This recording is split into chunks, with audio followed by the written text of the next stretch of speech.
Today's wonderful sponsor is MyConnect, and we can't stress how much we love this company. We have used them in our business for years now, and they sync directly into our software. We literally do nothing. MyConnect are now just set up to contact tenants for utility connection as soon as they are uploaded as a new tenant in our system. And our team reaps the benefits of a generous rewards program. For every successful connection they offer to property managers, this fuels their Uber Eat Friday obsession. MyConnect guarantees that utilities are connected on the agreed day with a wide choice of suppliers for your clients. If you don't use MyConnect in your office for Tenant Utility Connect, definitely get these guys in to see how they can set you up. All right, today's podcast topic is a little bit more serious in nature than I normally do. We've got Mel and Sam from On Tap Plumbing, and we actually have spoken about this topic before, Sam. Do you remember a while ago? Yep. But Mel's come in because I've been told Mel is an absolute expert in this area. What's your position at On Tap? So I'm the HSEQ manager at On Tap, so the health, safety, and then I cover environmental and quality as well. Amazing. And just for I haven't heard of that type of position being in businesses before. Mm-hmm. Is that a common position that a lot of big companies have, or is Definitely. this something? So people have just someone specific for that role. Yeah. And it's coming to the times of now that they have that role, it's quite established that there's going to be teams getting built within those companies because of the sheer workload and requirements that are needed. Yeah, and the seriousness of it as well. I've just been to a REFWA conference,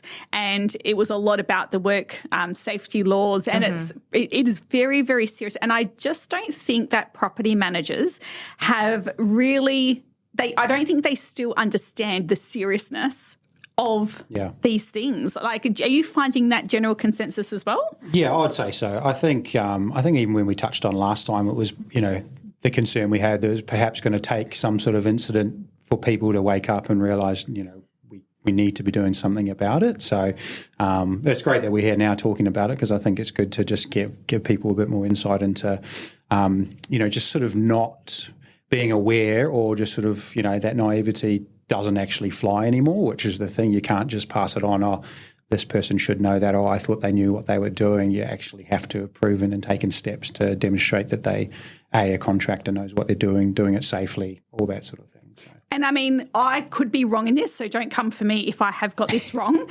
but I don't remember this topic being in a property manager registration course either. And if it is, I don't know if it's covered as much as what it should be.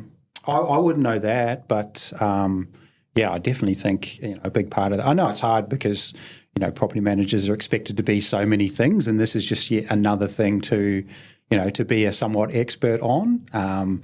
But it's across the board with all businesses. We've had to get much better at what we do and understand the risks involved with our guys on the road, in the office, subcontractors, various sites that we work on. So we've actually taken a lot of steps over the last few years. Millie has driven that a lot just to get better. And we're near the finished product. It's forever evolving and finding better ways to do things and reporting and all that sort of thing. So, it's an interesting time, and there's some challenges, but you've just got to get on board with it. And it's ultimately about bringing people home safely, right? Yeah, absolutely. So today's discussion is on the work health and safety, property managers' responsibilities to contractors, and what we should be disclosing to you guys, what, licenses, insurance, things like that.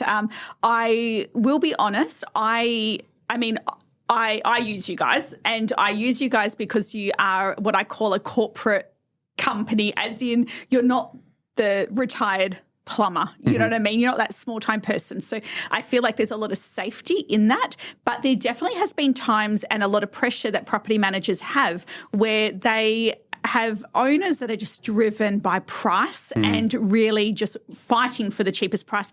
And these landlords do want property managers to go to places like High Pages or Facebook or community groups to find someone who can do the job for $100. What sort of risks are involved with property managers potentially going down that road and just sort of getting a job done quickly by someone who is a lot cheaper? Yeah, so it does come down to that, and I understand that that's been the way for a long time. With the new Work Health and Safety Act that did come in 2020, it's really pushing that for all companies, no matter who they are, what they do, they have that responsibility and the duty of care. So if you are finding a trade that is a one-man band and, is cheaper and may not have things in place that they need, it's just going to not end well if something does go wrong, because they, don't have their things in place, and then the property manager also doesn't have their things in place. So yeah, I think that perhaps there will need to be a bit of pushback with some of that and say, look, we can't take the risk of using this particular person just because they're the cheapest. We need to be confident from us as a business and me as a property manager that this person has all the health and safety in behind them, has the right checks, has the right qualifications, has the right experience. It just, I know that's going to be a bit of a challenge, and it is finding the balance between, what's commercially viable and what is actually practical. But when there's a risk to people or fines or things like that, then it's just going to have to be an action that's taken. And this is a problem. So you've got, hypothetically, let's just use this as an example, an owner that wants some repair done for $100 where a general, one of the contractors on your books might be $150 or $180. So you are as a property manager, you might be pressured by a landlord to use someone from High Pages and the job needs to be done quickly. So then the process of actually having to ask that contractor, hey, before I send you the work order, can you send me, this and this and this and this? And that contractor is probably thinking, well, this is too hard. It's literally just like a block toilet or something, and I'm having to go to all this effort of supplying it. And I think that's where it doesn't happen. So what things should a property manager be requesting off a contractor before issuing them work orders? What sort of onboarding should a property manager be doing? Yeah, so there's a few things. I think the first biggest thing is for the property manager to understand what the scope of work is. So if it's going to be electrical work, for example, or plumbing work, they need to wrap their head around what that scope is and what's going to be involved in that. The second thing is you need to confirm the subcontractors or the contractors' licenses and qualifications to what they're actually going to be doing that day or on that job. So that's making sure they've got their electrical license. If it's working at height, they're having to get on the roof, for example. They have to have their working at height training. There's a whole lot of things that need to be provided, and the property manager should be checking off and reviewing that, requesting and reviewing. This is, I think, the biggest factor in it all.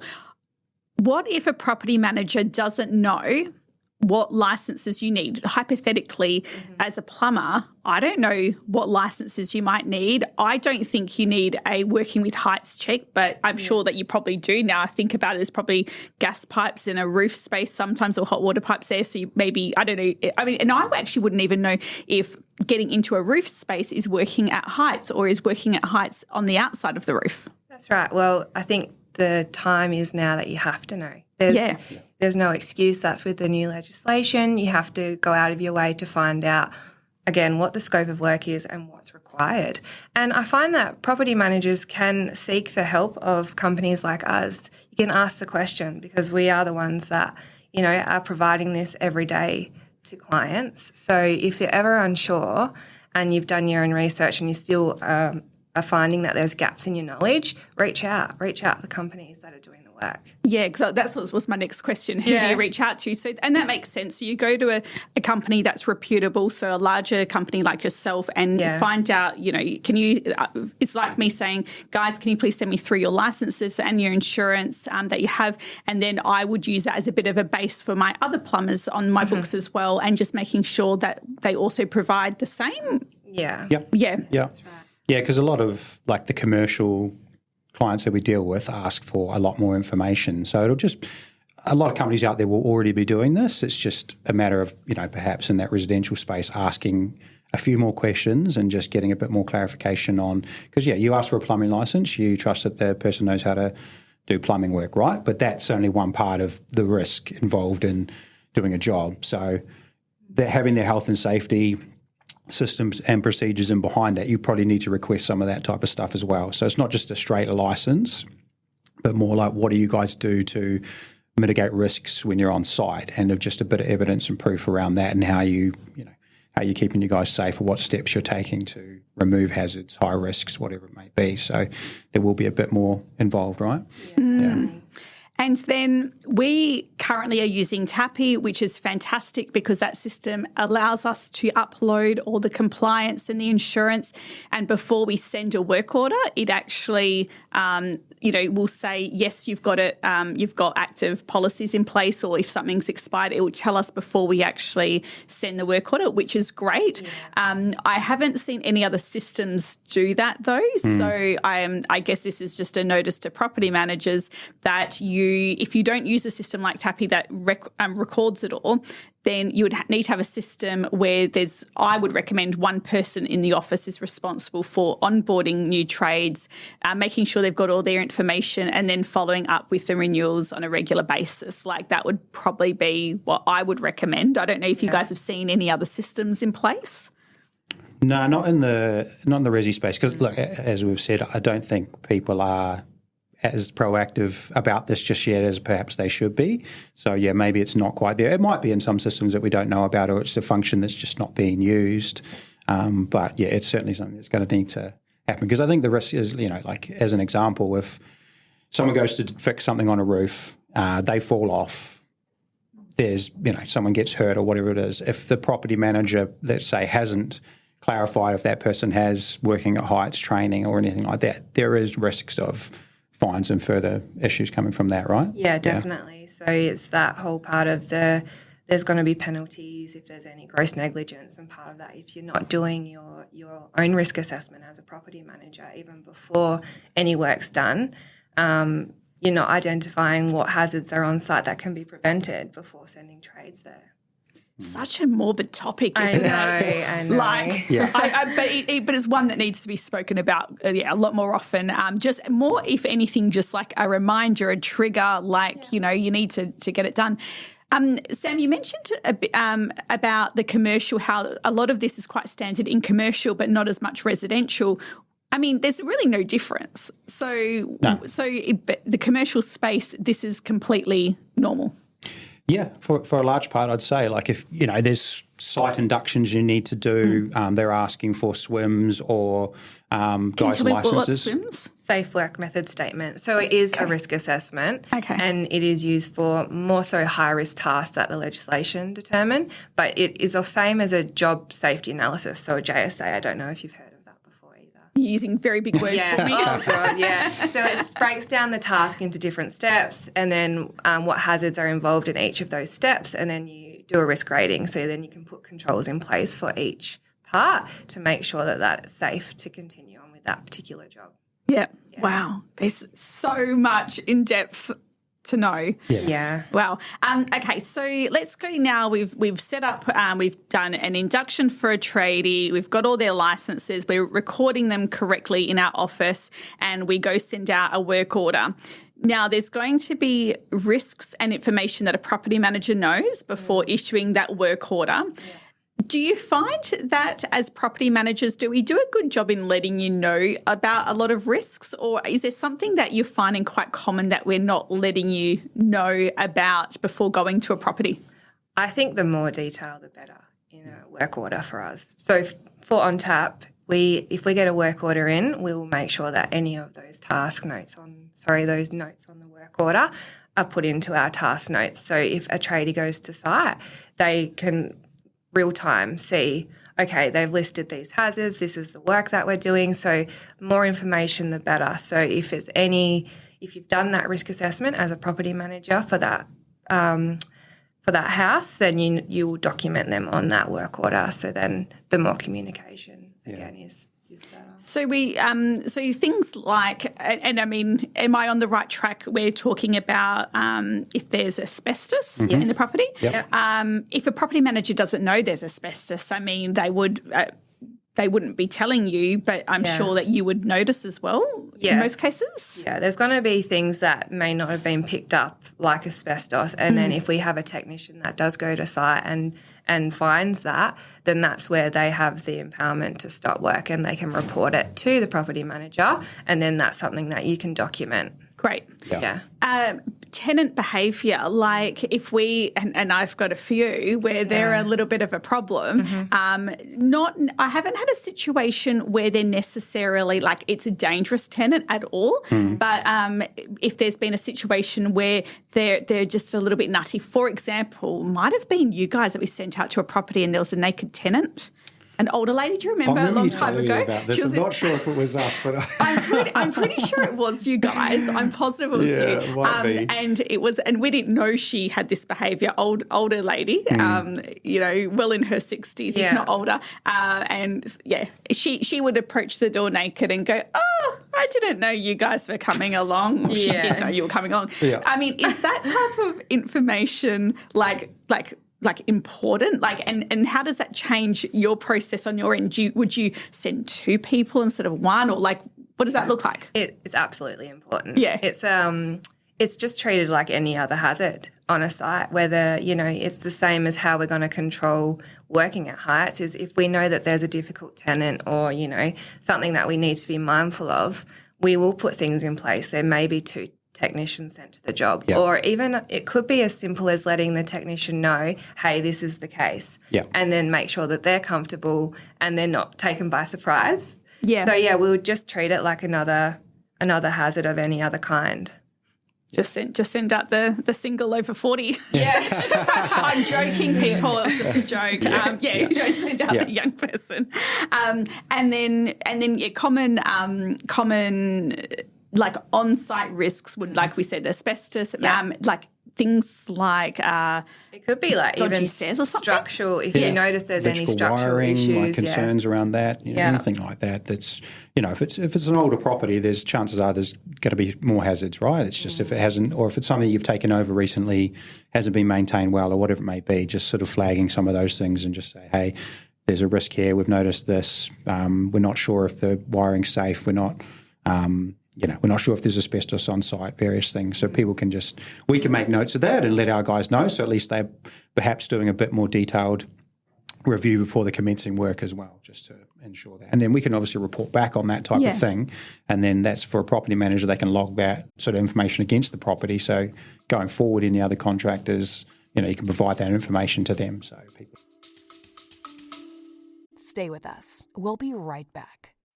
The Associates Co. provide reliable, fully trained professionals to assist you with running and scaling your property management department, providing high-quality, pre-trained virtual assistants ready to hit the ground running and revolutionise the way you run your portfolio, ensuring your time is spent doing the high-value tasks inside your rent roll that really matter. Not long ago, VAs within a business were considered a luxury. Now they are a staple for any business needing reliable support without the headache of traditional staffing. To find out more, head over to theassociatesco.com. Do we as an industry do a good job in letting you know this information, or do you find that we need to get a bit better at it? Like, are you finding that there's a lot more risk when you get out than what we've advised you of? No, it's okay, you can be honest. No, you can be honest. Like, as if we're not doing a very good job, like you should tell us. I think that we rely heavily on our technicians doing their risk assessment when they get to site for these jobs, absolutely. Look, sometimes things you just come out of the blue and you're not aware, but we could definitely get better at communicating. Like some people are busy, they just, flicker one line on a work order to fix the tap or fix the hot water, but if there's history on the job or there's things that they're aware of, just those extra little bits of information that just mean we can pass it on to our guys is, massively important. Yeah.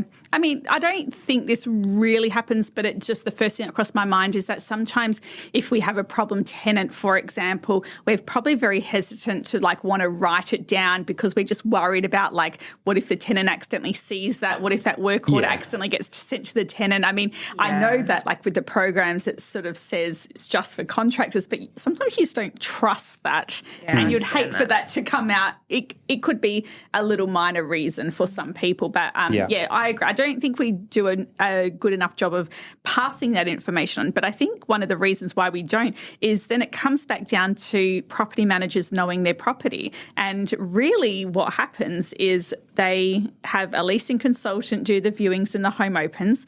Then they might outsource the initial property condition report. And then the tenant goes in, and sure, a property manager might go and do their routines. Maybe they don't. And there's a lot of people that don't, and they have an inspection officer that does it. So really, they actually don't know at the property very well, and they're relying on other people for the outsourcing. But still, the buck stops with them as a property manager who's the one dealing with the owner and the trades. Yet, I guess I worry that as time goes on in the industry, that's what it's going to come back to, property managers having responsibility but actually outsourcing a lot of that physical work. So not sure what the answer is to that, but I think probably senior property managers probably should at least do the property condition report at the start, or maybe make sure they attend like once a year or twice a year. Yeah. And I think like just seeking a bit of outside advice from, some sort of consultant just to say, hey, this is fairly new for us in this industry. What sort of things should we be, adding to condition reports or inspections to identify hazards? What are the risks for property managers when engaging trades and, other contractors? So just getting a good understanding and doing some training, probably like quite regularly, just to assess. Because I think we probably just have to add in a few things, to stuff we're already doing just to mitigate some risks. And then it's just about that follow through and continuous. You can't just say, I checked this at the start of using this contractor 5 years ago. Could be completely different. Property could be different. Trades could be different. It's all, you need to demonstrate that you're doing it on a regular basis, like reviewing and ensuring that stuff's getting done safely and correctly. I just had a little bit of a brainstorm. You're talking about that, thinking it might get to a point where the industry needs, so sure, you've got your routine inspections, which are there to check, that the tenant is looking after the property. Yeah. But and I guess yes, you could argue that the reason for a routine inspection is also to check that. But I feel like that risk assessment of each property is nearly a separate inspection in itself. It's actually nothing about the tenant, nothing about the way that they're living in the property and whether they're watering the lawn or not watering the lawn. Mm-hmm. It's absolutely just about doing a full risk and safety assessment on the home. Maybe owners pay an extra amount for that. Maybe that's something that they could outsource with an actual, I don't even know if a building inspector or something like that could do it. But whether or not, and I'm throwing you under the bus with this question, but whether or not that's something like that a plumber could do, like could I send you out and do a full risk assessment on plumbing, or is that not really viable? Because I think like the risks apply regardless of whether there's a trade going, right? There's risks applying to the property that a property manager is potentially exposed to. Yeah. So it's probably like at the very early stages when you're taking over a property, that something like that needs to be done because, you go into a property to view or do inspection or whatever it may be, and then you identify maintenance. But, there could be long periods in between where there is no maintenance and there's not going to be trades going. So it probably needs to happen earlier because, there is risk to your own staff, right? Yeah. So the property condition report, but then having a separate checklist which is just on like a maintenance checklist, and it might be things like, the wood to exterior wood is secure or I don't know, what I mean? Like in decent condition. Yeah. Maybe it's to do any steps secure and I don't know, within certain heights. I'm just making this up as I go along now. But you know what I mean? Things like that, I would imagine, all floor services even. Definitely, I think it needs to be siloed, to have that's separate risk assessment to be done. I think at so the get-go. As well. Yeah. Yeah. Okay. Let me have a little Maybe bit more not think of that one. so targeted towards contractors though. I think like Sam was saying, it can be an overall risk assessment of that property for the property managers, for whoever else might be having to attend that, not just the contractors. Yeah, Yeah, I think there's absolutely something in that space that we'll need to see.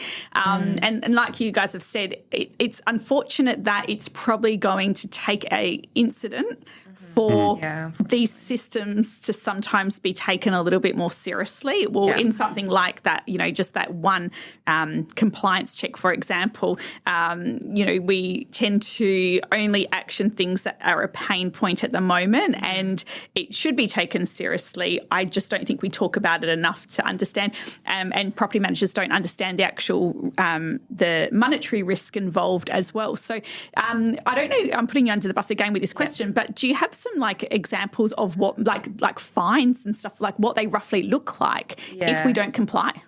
I don't. I'll throw him under the bus. No, but just like a rough idea. Yeah, I just know that they've definitely increased since the new Work Health and Safety Act has been released, and the increases come from not only monetary fines but prison time as well, so legal penalties. And that comes down to really gross negligence, which there has to be a lot of things in place for that to take place. However, it's more so individuals take it seriously, that you can't just get away with not knowing and not having things in place, because you can, as the individual, be held accountable, not just companies. Yeah. But unfortunately, I couldn't tell you what actual. I think I saw something the other day. I'm not sure where it was, but an individual maybe getting fined $20,000 or $30,000 for something that they hadn't done on a strata property or something like that, or even it wasn't necessarily like negligence, but they could have done better, and there was a fine that was along those lines. Even businesses get a lot higher. So but it's like just touching on what Malia said.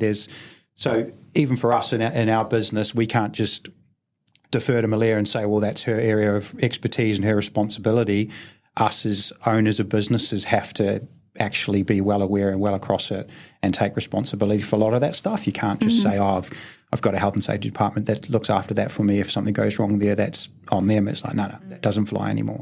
That's a good mention, because a lot of real estate agencies are built with sales-led directors who have a head of department and probably put all that responsibility on the head of department to be actioning this, where they do need to still know what's going on and still have an audit process to make sure that's getting done and not relying on that. Yeah, absolutely. And I wonder, I'm not sure I'll ask you, but are owners liable?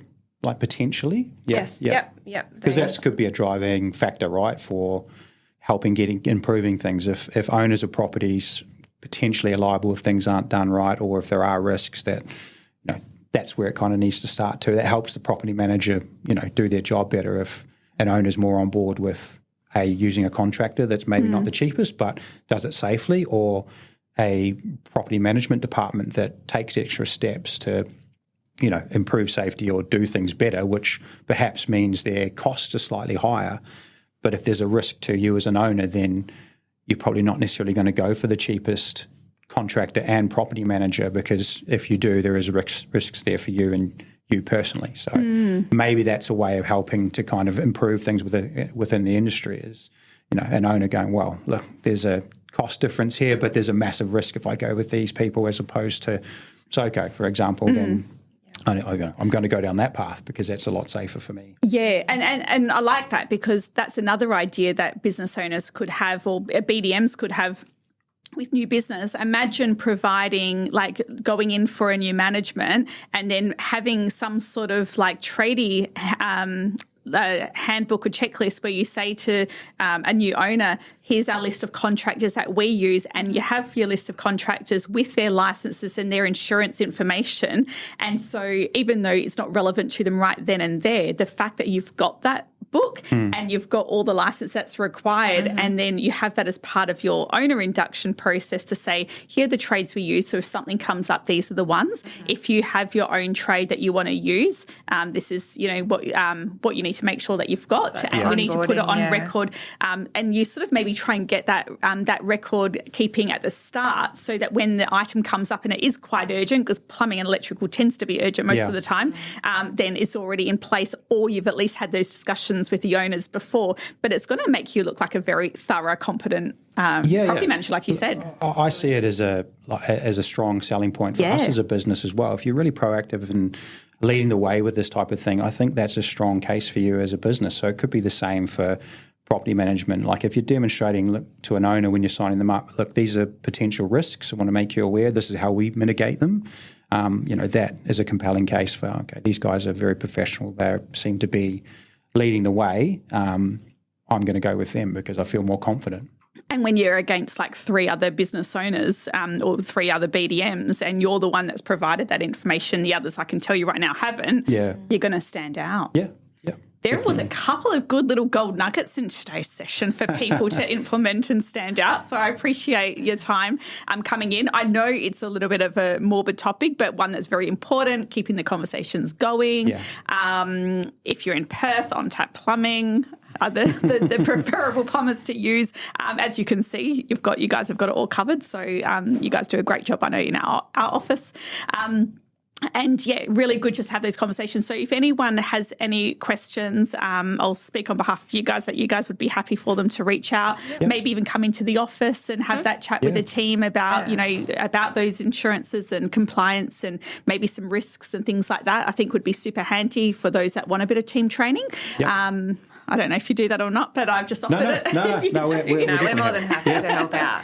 Yeah, because it makes our guys safer as well, right? Absolutely. That's what we're trying to do too. So we can work together on it. It's win-win. Amazing. Excellent. Well, thank you guys, and I will speak to you soon. No worries. Thanks, Ash. Sensor Global saves lives with automatic compliance and manages smoke alarms, gas and water leak detection with 24/7 remote management. It provides complete control, reduced risks and improved compliance for property managers. To find out more, speak to Anthony Booth or head over to sensorglobal.com.